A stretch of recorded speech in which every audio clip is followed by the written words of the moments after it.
Om Shanti. Dear friends, very warm welcome. Here, I would like to share a few words about a precious divine virtue, acceptance. Divine virtues and powers like purity, mercy, honesty, etc. plays a very important role in our life. Inculcation of virtues and powers is only the way to become worth-timing and worship-worthy.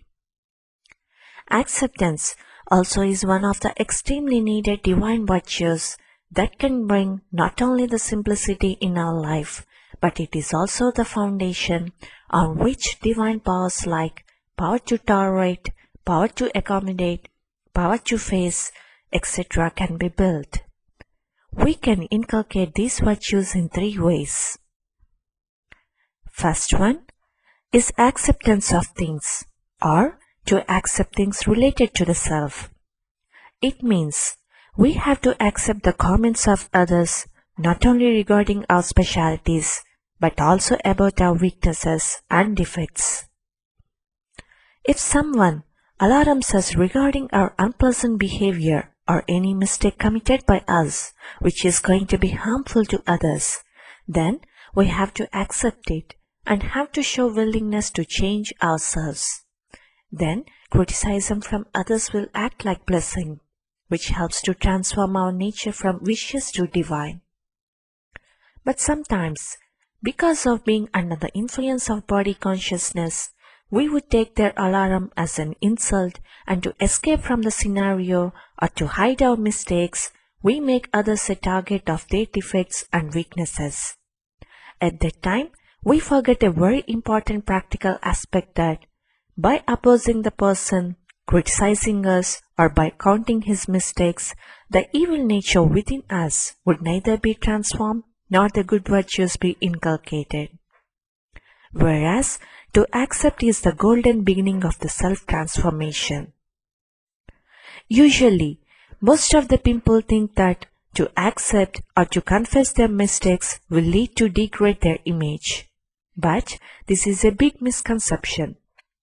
Very surprisingly, acceptance of the mistakes committed is also one of the greatest acts of charity. It is said that truth is always victorious.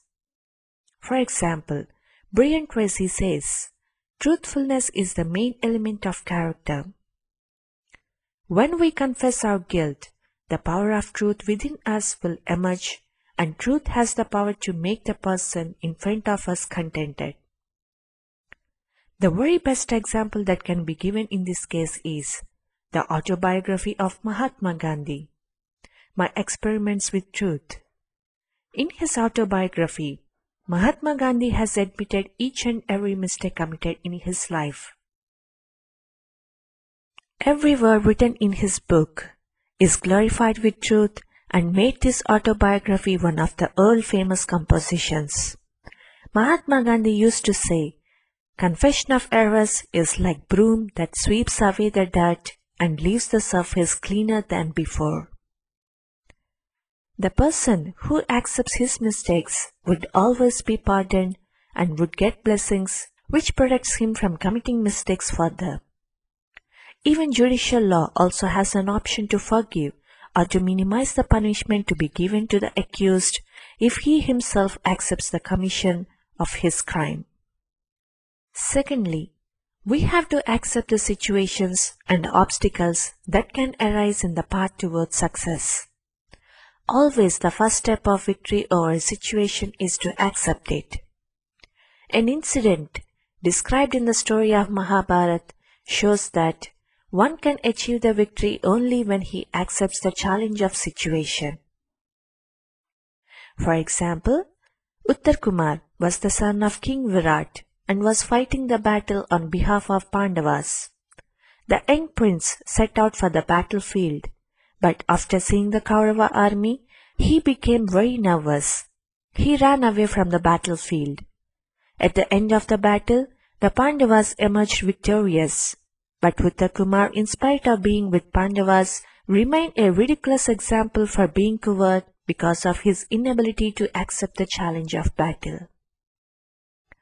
The life history of each and every great figure of this mankind reveals that they were accepting every difficulty throughout their life, and this nature of challenging the situation made them brave enough to have the victory over that difficulty. Last one is acceptance of relations. In other words, it can be called as feeling of oneness with others. The elements that enables us to have the feeling of oneness are unlimited and unconditional love, kindness and good wishes for all irrespective of whatever they are. Usually, when we come in contact with someone, our interaction with him would be influenced by the following factors: the sweet or bitter happenings we had previously with that person, purpose of some profit or favor from his side, his post or position and his nature. But keeping these aspects in view, if we come closer to anyone, then it does not mean that we are accepting him or we have love and regard for him. To know what true love is, one has to read the last words uttered by Jesus Christ. When people opposing Jesus executed him on the cross, then Jesus exclaimed, "Forgive them, Father, they do not know what they do." What a wonder! Jesus has an attitude of kindliness towards those who were brutally extorting his life. This is real feeling of true love and of oneness. Another incident related to the great scientist Sir Isaac Newton is to an ideal example regarding this subject. Sir Isaac Newton worked several hours every day for 20 years and wrote down the results of his brilliant research. One day, he went out for morning prayer. His pet dog, Diamond, was lying in the room. A few minutes later, it jumped onto the table playfully. Due to this, the burning candle fell on the bundle of manuscript which was kept on the table, and it caught fire. 20 years of hard research was reduced to ashes within minutes. When Newton came back, he was utterly shocked. His precious papers turned into a handful of ashes. Anyone else would have beaten the dog to death. But Newton simply said, looking at it with pity, "Diamond, you do not know what you have done."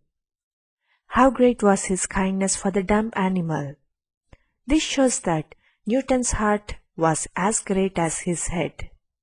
Whenever the thought of hatred springs up in our mind, or if our heart does not agree to accept someone's nature, then we have to think for a while, why God is being called Ocean of Love and Mercy? God accepted all of us along with our vicious traits, defects and weaknesses. He never hates. Instead, He prizes us and always tries to make us similar to Him by showering all treasures of His knowledge, powers and virtues. In order to be equal to the Father, we have to make our heart broad enough to accommodate everyone. Acceptance is a very strong and ultimate weapon to conquer ego and anger, which are the root causes of today's burning problems of the world. The one who accepts others would contribute his best to establish world brotherhood. Inculcation of the virtue of acceptance makes us humble, sweet, and simple, and also helps us to stay always in self-respect. This virtue enables us to become loved by the self, loved by God, and loved by others, which is God's utmost expectation from His children. Dear friends, I hope you enjoyed this brief session. Om Shanti.